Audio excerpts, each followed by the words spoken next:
बाबा मर्द हैं, मैं वोट उन्हीं को दूंगा, बाकी हमको कोई नेता नहीं। हरीशचंद्र यादव फौजी जी, आप किसकी सरकार बनाना चाहते हैं? अरे बाबा, हमारे गोरखपुर का नाम है, उन्हीं को हम देंगे। नौकरी नहीं ला रहा है, बेरोजगारी ला रहा है। जैसा कि बीजेपी का कहना है कि जब योजनाएं आती हैं तो रोजगार के अवसर खुलते हैं, इस पर आप क्या कहेंगे? ये सब चुनावी जो है घोटाला किए हैं। आज हम गोरखपुर जिले के डोमिनगढ़ ग्राम में, जो कि कंपियरगंज विधानसभा को टच करता है, वहाँ वो आए हैं और आगामी 2022 में होने वाले विधानसभा चुनाव के संदर्भ में कुछ चर्चा करने के लिए यहाँ के स्थानीय नागरिकों, नौजवानों से चर्चा करेंगे कि आगे आने वाले समय में किसकी सरकार बनेगी, कौन लोकप्रिय सरकार होगा। योगी आदित्यनाथ मुख्यमंत्री होंगे, अखिलेश यादव मुख्यमंत्री होंगी, बहन मायावती मुख्यमंत्री होंगी, या गठबंधन की सरकार बनेगी। इसी पर चर्चा करने के लिए हमारे बीच कुछ ग्रामीण उपस्थित हैं, जिनके बीच हम जाकर के चर्चा करेंगे। तो आइए हम बात करते हैं। आपका शुभ नाम? संतोष कुमार त्रिपाठी। संतोष त्रिपाठी जी, आप इस दिशा में क्या सोचते हैं कि आगामी 2022 में किसकी सरकार बनेगी? देखिए, सरकार के जो भी चुनावी वादे रहे हैं, हमको लगता है कि बीजेपी अपने लगभग जितने भी चुनावी वादे हैं उन पर खरी उतरी है। कुछ चीज़ों को छोड़ के, जैसे महंगाई, बेरोजगारी, इन चीज़ों को छोड़ करके लगभग बीजेपी अपने सभी चीज़ों पर खरी उतरी है, और उसके पीछे भी कुछ कारण रहा है जिसके नाते ऐसा हुआ है। तो मिला जुला के अगर यह देखा जाए तो हमको जहाँ तक लगता है कि अब की बार जनता अगर वोट देती है तो स्वविवेक से देगी, क्योंकि ये दोनों मुद्दों को छोड़ दिया जाए तो बाकी विकास का जो एक धरातल पर कार्य हुआ है बीजेपी के नाते, उसको देखा जाए तो उसमें वो पॉजिटिव है, पास है, ये मान के चला जाए वो पास है।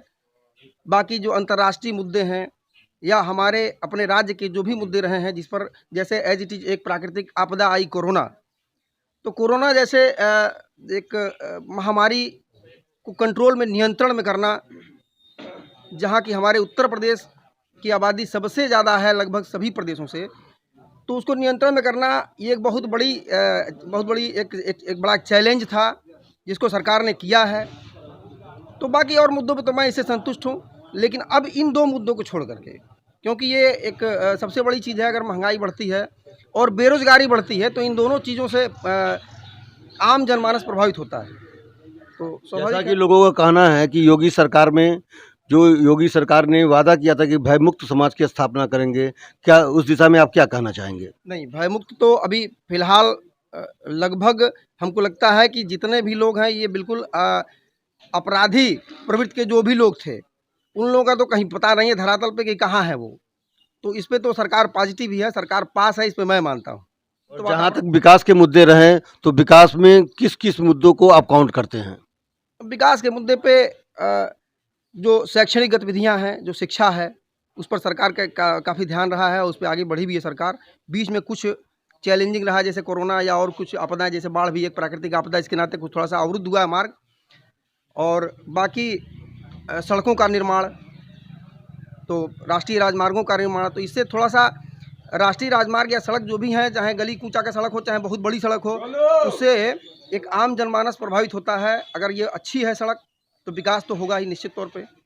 चलिए, हमारे बीच एक गांव के एक और व्यक्ति बैठे हुए हैं जो काफ़ी जागरूक दिखलाई देते हैं, मैं उनसे चर्चा करता हूँ।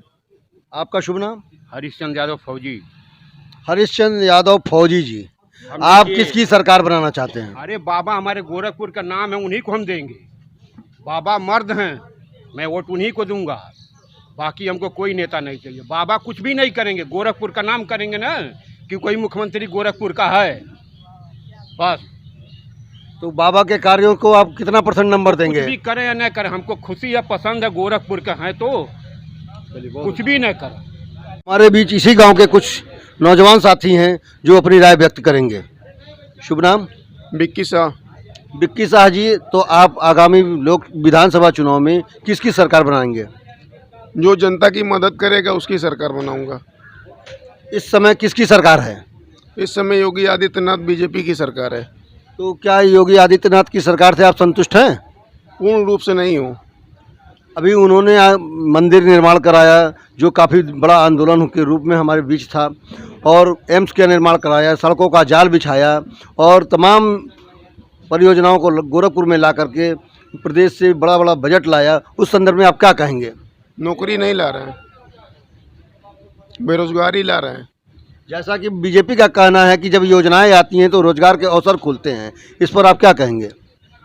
ये सब चुनावी जो है घोटाला किए हैं, कोई रोजगार नहीं है, रोजगार छीना जा रहा है।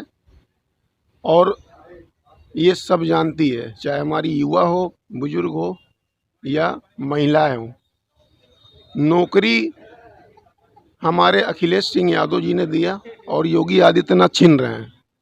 तो आगामी 2022 के चुनाव में आप किसको मुख्यमंत्री के रूप में देखना चाहते हैं? योगी आदित्यनाथ को, बहन मायावती को या अखिलेश यादव को?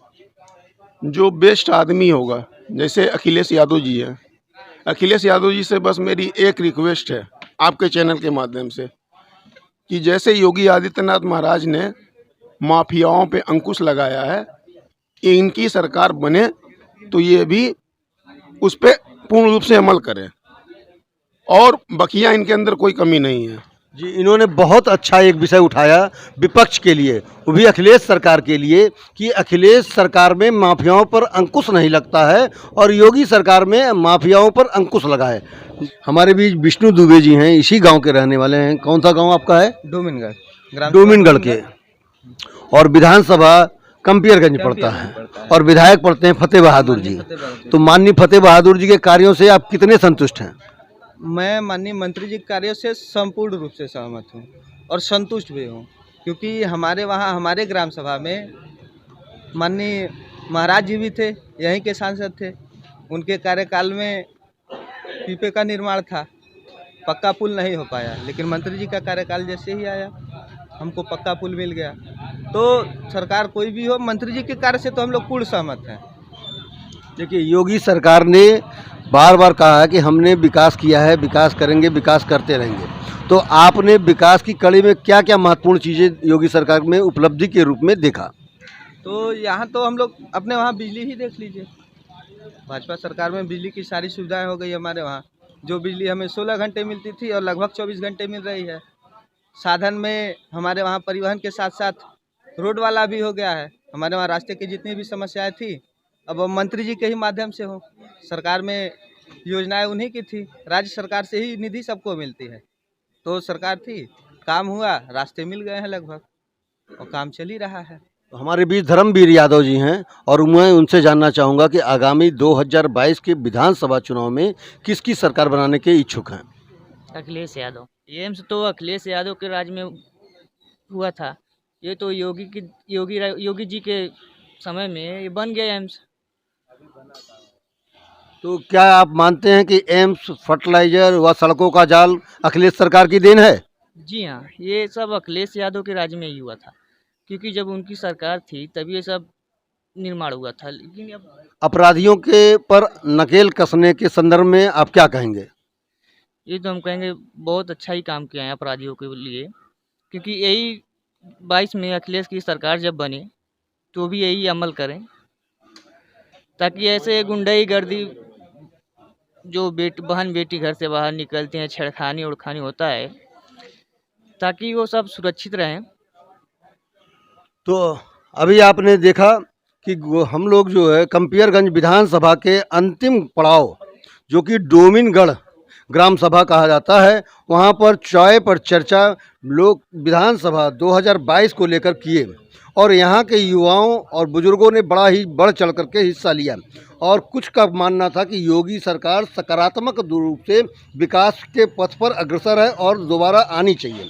लेकिन वहीं उत्साहित युवकों ने ये भी कहा कि अखिलेश सरकार अच्छी है और अखिलेश सरकार की कार्य पद्धति अच्छी है, अखिलेश युवा हैं। और युवा के साथ साथ उन्होंने एक निवेदन भी किया कि अखिलेश सरकार अपने अपराधियों पर, यानी कि देश प्रदेश को अपराध मुक्त करने की दिशा में अगर कार्य करने लगेगा तो वह एक अच्छी सरकार के रूप में साबित हो सकता है। तो निष्कर्ष के रूप में हम यह कह सकते हैं कि आगामी विधानसभा चुनाव बड़ा टसल का चुनाव होगा। युवा और बुजुर्गों के वैचारिक मतभेद दोनों के बीच उभर के आ रहे हैं।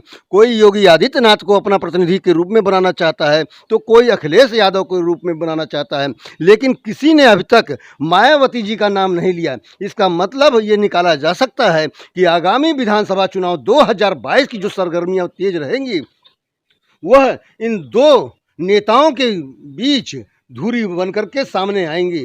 तो आज कैमरामैन दुर्गा प्रसाद के साथ मैं भानु प्रकाश।